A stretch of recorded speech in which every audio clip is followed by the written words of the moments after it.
Namaste everyone. This is your energy healer Ritika Jaiswal. So today we are going to start with chapter 5.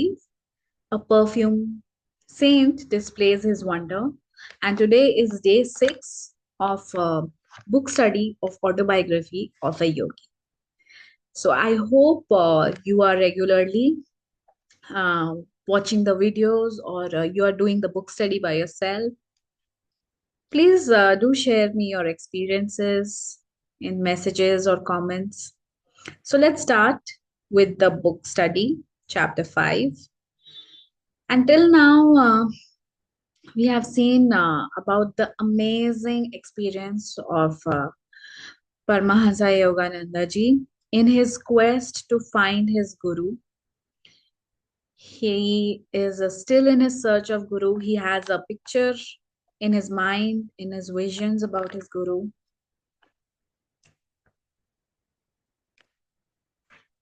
And usually it is said, like I have heard from my mentors, from my seniors, like whenever you move forward in your spiritual path, you tend to face challenges because of the energy shifts. Because now you're becoming more sensitive to things which earlier you were not. So I can say this in my this book study session also. Like the day I started this book study session, uh, it was all going smooth, but I'm also feeling some shifts happening in energy. So I think you might have, or you are also observing or seeing, experiencing that. These shifts are necessary. It, it shakens your comfort zone, and you tend to, like, you are coming out of your comfort zone. I can say that. This is what happens when you are into spiritual path, when you are doing something spiritual, when you are meditating. There are energy shifts, and secondly, it is like sometimes there are planetary movements, planetary shifts, which also cause energy changes. Okay, so let's start our chapter 5. A perfume saint displays his wonder. So now we'll see one more saint, um, Yogananda ji is encountering. So till now, I think two, three saints he has already encountered. So then this is again one wonderful saint, perfume saint. So let's begin.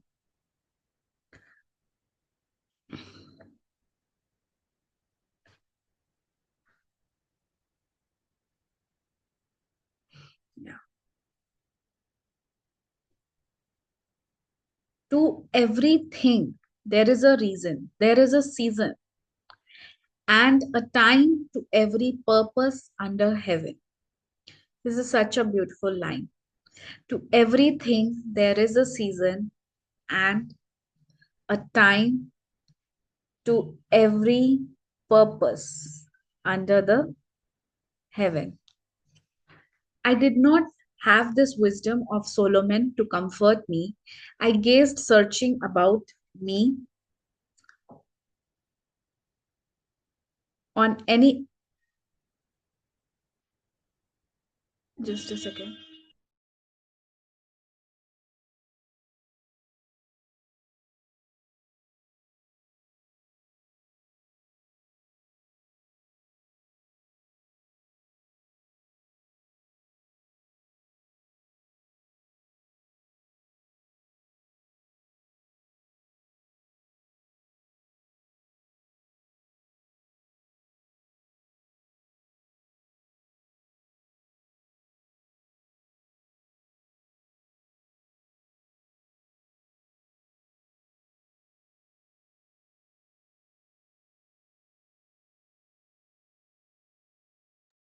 Yes. To everything, there is a season and a time to every purpose under heaven. I did not have this wisdom of Solomon to comfort me. I gazed searchingly about me on any excursion from home for the face of my destined guru. But my path did not cross his own until after the completion of my high school studies. 2 years elapsed between my flight with Amar towards Himalayas and the great day of Sri Yukteswar arrival into my life. During that interim, I met a number of sages, the perfume saint, the Tiger Swami, Nagendranath Bahaduri, Master Mahasya, and famous Bengali scientist Jagdish Chandra Bose.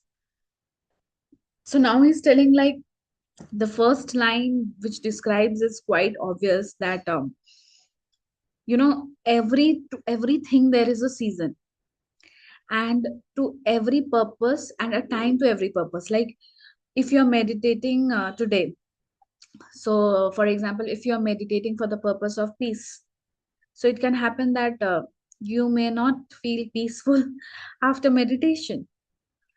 you know After certain time, after some time, you might feel that. Same as is like you want to do something, like there's an inner calling. For example, let's start, you want to do something for the poor people, and things are happening, you are not able to do that. So for everything in your life there is a time for every purpose. So we need to be very patient. So same thing he's saying that in his search for his guru, he had to first like finish his high school. 2 years passed by after he ran towards Himalayas, and then he met many saints like perfume saints, Tiger Swami, Nagendranath Bahaduri, Master Mahasya, and the famous Bengali scientist Jagdish Chandra Bose.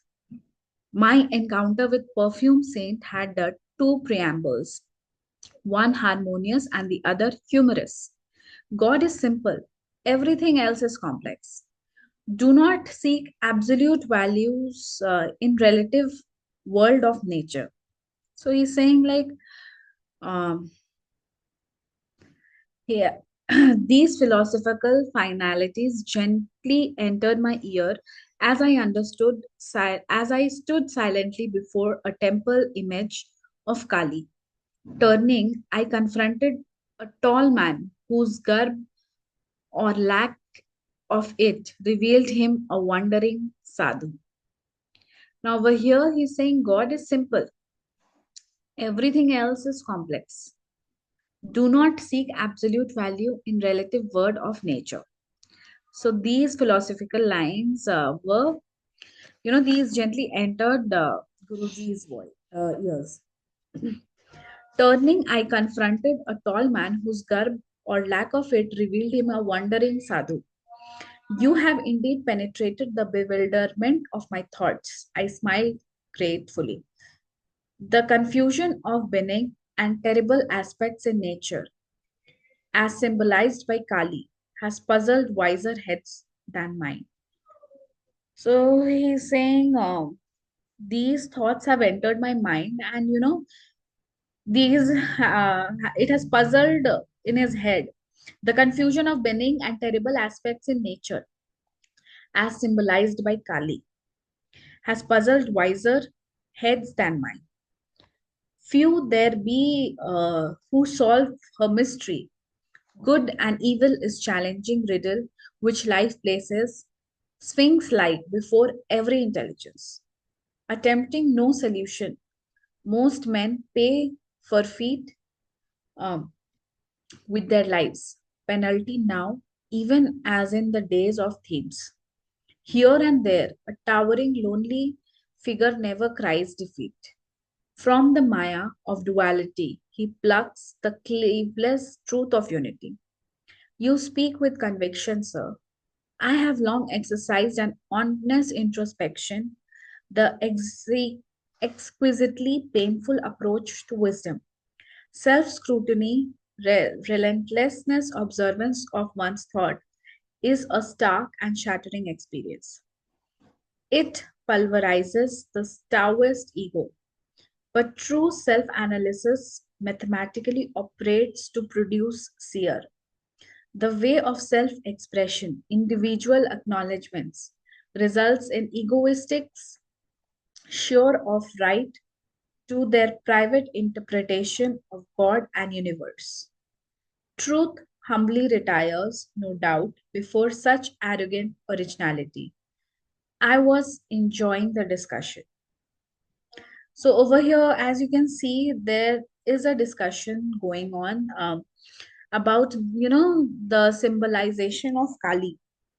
Like, some people see it as, the like a very aggressive way, and some see as a goddess, very, a deep god. So over here there means, this entire conversation is like a confusion. One is saying one point, the other is saying the other point. Like, few there be who solve her mystery, good and evil, is challenging riddle, which places which life places phoenix before every intelligence. Like, everything has two aspects, good and bad. So, you get confused, what is good, what is bad. From the maya of duality, he plucks the cleaveless truth of unity. You speak with conviction, sir. I have long exercised an honest introspection, exquisitely plain, painful approach to wisdom. So he's saying, like, honestly, he has introspected and he has seen. It is a very painful, there's a very painful introspection towards wisdom. Self scrutiny, relentlessness, observance of one's thought is a stark of shattering experience. It pulverizes the Taoist ego, but true analysis mathematically operates to produce seer. The way of self expression, individual acknowledgement, results in egoistics, sure the right of their private interpretation of God and universe. Over here, he's trying to say that, you know, um,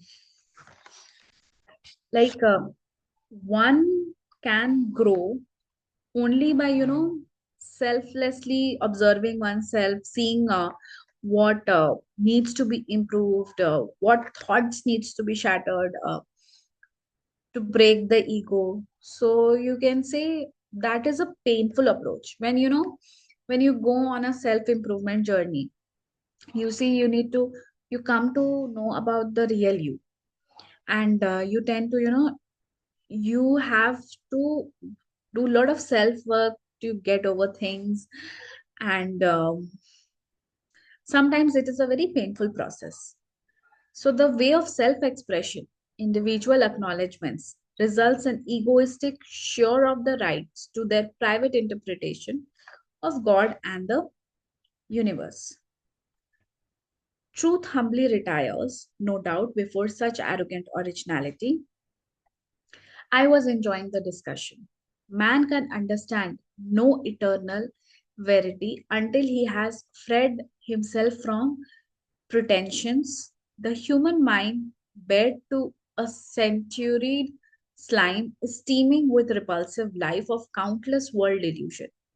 Struggles of the battlefield pale into insignificance here when man's first contends with outward enemies.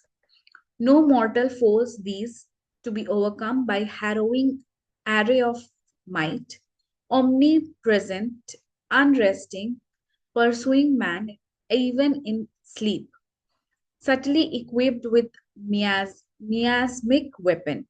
These soldiers of ignorant lust seek to slay us all. Thoughtlessness is the man who buries his ideals, surrendering to the common fate. Can he seem other than impotent, wooden ignominious? Respected sir, have you no sympathy for the bewildered masses?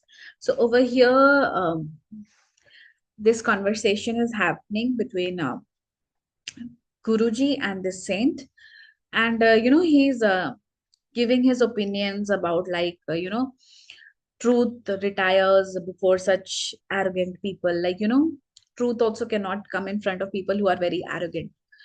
So over here, then Fir Paramahansa ji says that you have no sympathy for the bewildered masses. For the confused masses, the sage was silent for a moment, then answered obliquely: to love both the invisible God, repository of all virtues, and visible man, apparently possessed of none, is often baffling. But ingenuity is equal to maze. Research soon exposes a unity in all human mind, the stalwart kinship of selfish motive. In one sense, at least, the brotherhood of man stands revealed. An august humility follows this leveling discovery. It ripens into compassion for one's fellow, blind to healing potencies of soul awaiting exploration. So he's saying it is quite confusing. There's one thing which we are talking about is God, which is invisible and has all, repository of all virtue. And then there is a visible man. So the concept had has to be confusing because one way we are talking about the invisible and the other we are talking about the visible. So this topic has in this there has to be confusion. So he's saying it ripens into compassion for one's fellow, blind to the healing potencies of souls awaiting exploration. So, when you are starting your journey with, you can say, with God or your spiritual journey, self improvement, you can say a spiritual journey. The first thing that comes is introspection, self analysis. There is a fight between you and what is the truth. Like, your weaknesses will be shown to you and you have to work them out. Layer by layer, your weaknesses will be shown to you. And now the point is, when your weaknesses are shown to you, you need to be compassionate towards yourself. And with your compassion, you will be healing yourself. Then, once you know your weaknesses with compassion, you need to heal yourself and then you move ahead with the journey. And it is like this spiral. Again, things will happen. Again, you will come to know one of your weakness. Again, very compassionately, you have to address it. You have to heal it and then move ahead with your soul purpose. Now, the saints of every age, sir, have felt like yourself for the sorrow of the world. Only the shallow man loses responsiveness to the who's of others' lives as he sinks into narrow suffering of his own. The sadhu's austere face was noticeably softened. The one who practices a scalpel self dissection will know an expansion of universal pity. Release is given him from the defining demands of his ego. The love of God flowers on such soil. The creature finally turns to his creator, if for no reason than to ask in anguish, why, Lord, why? By ignoble whips of pain, man is driven at last to infinite presence. Beauty alone should lure him.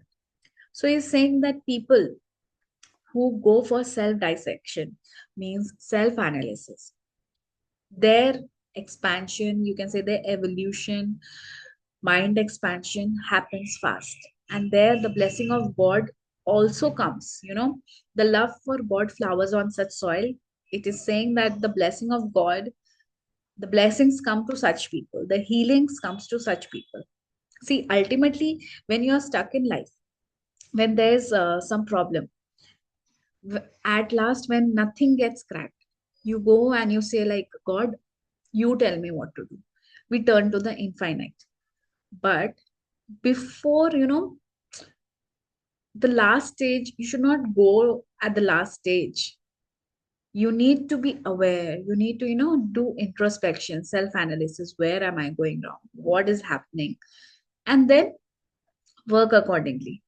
So, God is very kind and, very He sends a lot of healing energies, a lot of blessings to such kind of people.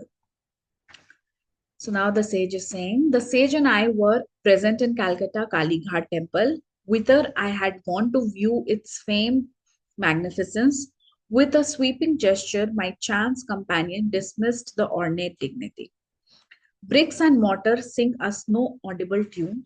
The heart opens to human chants of beings.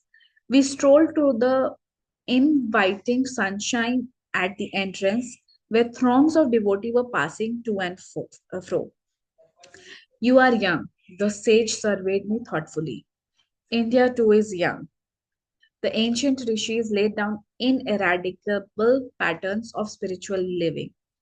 Their hoary dictums suffice for this day and land, not outmoded, not unsophisticated against the guise of materialism. The disciplinary precepts mold India still. By millenniums, more than embarrassed scholars scared to compute. The skeptic time has validated Vedic worth. Take it from your heritage. As I was reverently bidding farewell to the eloquent sadhu, he revealed a clairvoyant perception. After you leave here today, an unusual experience will come your way. I quitted the temple precincts and wandering along aimlessly. Turning a corner, I ran into an old acquaintance, one of those long-winded fellow whose conversational power ignore time and embrace eternity. I will let you go in a very short while if you tell me all that has happened during 6 years of our separation. What a paradox. I must leave you now. But he held but he held me by hand, forcing out tidbits of information. He was like a ravenous wolf. I thought in amusement. The longer I spoke, the more hungrily he sniffed for news. Inwardly, I petitioned the goddess Kali to devise a graceful means of escape. My companion left me abruptly. I sighed with relief and doubled my pace, dreading any relapse into the garrulous fever. Hearing rapid footsteps behind me, I quickened my speed. I dared not look back, but with a bound, the youth rejoined me, jovially clasping my shoulder. I forgot to tell you of Gandha Baba. Gandh basically, for smell in Hindi, the word Gandh is used. Gandha Baba, perfume saint, who is gracing yonder house. He pointed to a dwelling a few yard distant. Do meet him. He is interesting. You may have unusual experience. Goodbye. And he actually left me. Okay. The similarly one worded prediction of the sadhu at Kalighat temple. So there was this sadhu with whom he was having conversation, and he said him like you will be having a unusual experience. So now when someone say like go there is a Gandha Baba perfume centers there. So then he remembered in his mind those words of the saint which he met in Kalighat temple flashed his mind. Definitely intrigued, I entered the house and I was ushered into a commodious parlor. A crowd of people were sitting orient wise here and there on a thick orange color carpet. An odd whisper reached my ears. Behold Gandh Baba on the leopard skin. He can give the natural perfume of any flower to a scentless one, or revive a wilted blossom, make a person's skin exude delightful fragrance. Okay, so now this is the description of Gandh Baba. Like you give him any flower which doesn't have smell, he will fill it with smell. And a person with the, he can make a person's skin exude with delightful fragrance. Nice permanent perfume, you can say.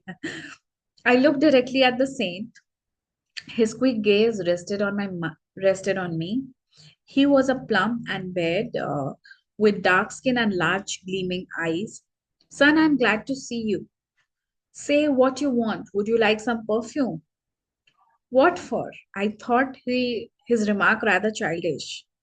To experience the miraculous way of enjoying perfumes, harnessing God to make orders. What of it? God makes perfume anyway?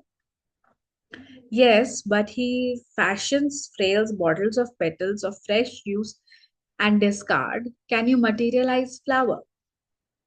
Then he said, I materialize perfume, little friend. He was telling, like, can you materialize flowers? He said, I materialize perfumes. The scent factories will go out of business. I will permit them to keep their trade. My own purpose is to demonstrate the power of God. So, like, he's like then the factory, scent factory will go out of business. Then he's saying, I'm here to to demonstrate the power of God. If he has got the skill, for example, we healers, we have got the skill of healing people. It is basically demonstration of power of God. It is not we who are healing. It is his energies are going through us and healing you. Sir, it is necessarily to prove God. Now he's questioning, is it necessary to prove God? Isn't he performing miracles in everything, everywhere? Yes, but we too should manifest some of his infinite creative variety. How long did it take to master your art? 12 years. For manufacturing scents by astral means, it seems, my honored saint, you have been wasting a dozen years of fragrances which you can obtain with a few rupee from florist shop. So he's saying that you have been wasting a dozen of years. Means he has spent 12 years in getting this power. He's telling you can just give it few rupees and get it from the florist shop. Perfumes fade with flowers. Perfumes fade with death. Why should I desire that which pleases the body only? Mr. Philosopher, you please my mind. Now stretch forth your right hand. He made a gesture of blessing. I was a few feet away from Gandh Baba. No one else was near enough to contact my body. I extended my hand, which the yogi did not touch. What perfume do you want? Rose. Be it so. To my surprise, the charming fragrance of rose was wafted strongly from the center of my palm. I smilingly took a large white scentless flower from the nearby vase. Can this odorless blossom be permeated with jasmine? Be it so. So, first he said rose, and then he said, can it be jasmine? As a jasmine fragrance instantly shot from petals, I thanked the wonder worker and seated myself by one of his students. He informed me that Gandh Baba, whose proper name was Dhananda, had learned many astonishing yoga secrets from a master in Tibet. The Tibetan yogi, I was assured, had attained the age thousands of over 1,000 years.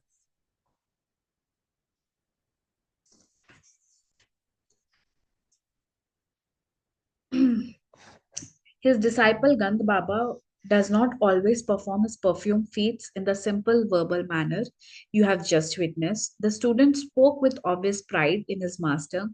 His procedure differs widely.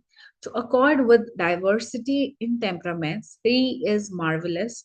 Many members of Calcutta intelligentsia are among his followers. I inwardly resolved not to add myself to their number. A guru too literally marvelous was not to my liking. With polite thanks to Gandh Baba, I departed. Sauntering home, I reflected on three varied encounters of the day that had brought forth. So now his quest for his spiritual guru is still happening. And when he met Gandh Baba, he was like, He's a saint with some quality, but he cannot be my guru. See, guru and disciple relationship is like that, no? The disciple will know inwardly, like he's my guru. Some Sometimes we encounter many people, many gurus in our life, and we feel no, like let me make this person, this saint as my guru. But actually, there's an inner calling. Your mind can manipulate things and tell no, he's the right person to come to means follow the guru. But there's something in the heart. You will know who's your guru. My sister Uma met me as I entered our Gurpar Road door. You are getting quite stylish using perfumes. Without a word, I motioned her to smell my hand. What an attractive rose fragrance. It is unusually strong. Thinking it was strongly unusual, I silently placed the astrally scented blossom under her nostril. Oh, I love jasmine. She seized the flower. A ludicrous baffled passed over her face as she repeatedly sniffed the odor of jasmine from a type of flower she well know to be scentless. So then he gave her a flower and tell smeller. It was jasmine, and that flower was scentless. Means originally when you pluck that flower, there's no scent in that. Her reaction disarmed by suspicion that Gandha Baba had induced an autosuggestive state whereby I alone can detect the fragrance. Later, I heard from a friend, Alaknanda, that the perfume saint had a power which I wish were possessed by the starving millions of Asia and today of Europe as well. I was present with 100 other guests at Gandh Baba's home in Bardwan. Alaknanda told me it was a gala occasion because the yogi was reputed to have the power of extracting objects out of thin air. I laughingly requested him to materialize some out of season tangerines. Immediately, the luchis, which were present on all banana leaf plates, became puffed up. Each of the bread envelopes proved to contain peeled tangerine. I bit into my own with some trepidations, but found it delicious. Just a second.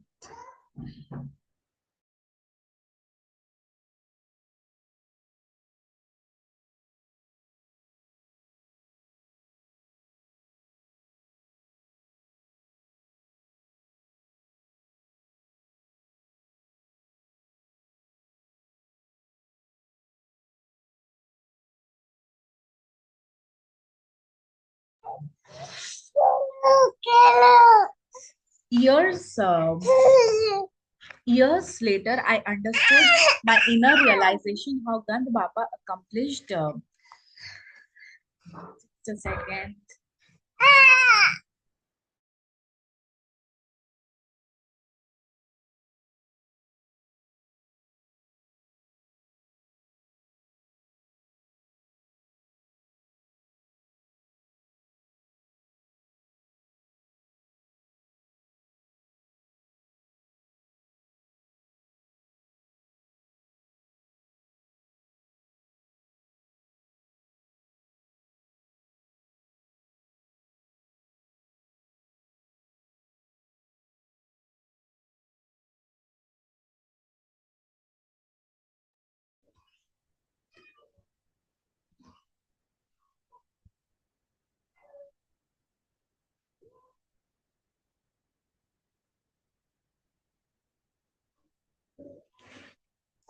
So he said that he wanted to eat tangerine. Then the luchis he saw were present on the banana leaves. They puffed up, and each of the bread envelope proved to contain peeled tangerine. I bit into my own with some trepidation, but found it delicious. Years later, I understood by inner realization how Gandh Baba accomplished his materializations. The method, alas, is beyond the reach of world's hungry hordes. The different sensory stimuli at which man reacts, tactily, visual, gust, gustatory, auditory, and olfactory, are produced by vibratory sensor variations in electrons and protons. The vibrations in turns are regulated by lifetrons, subtle life forces or finer than atomic energies intelligently charged with five distinctive sensory idea substances.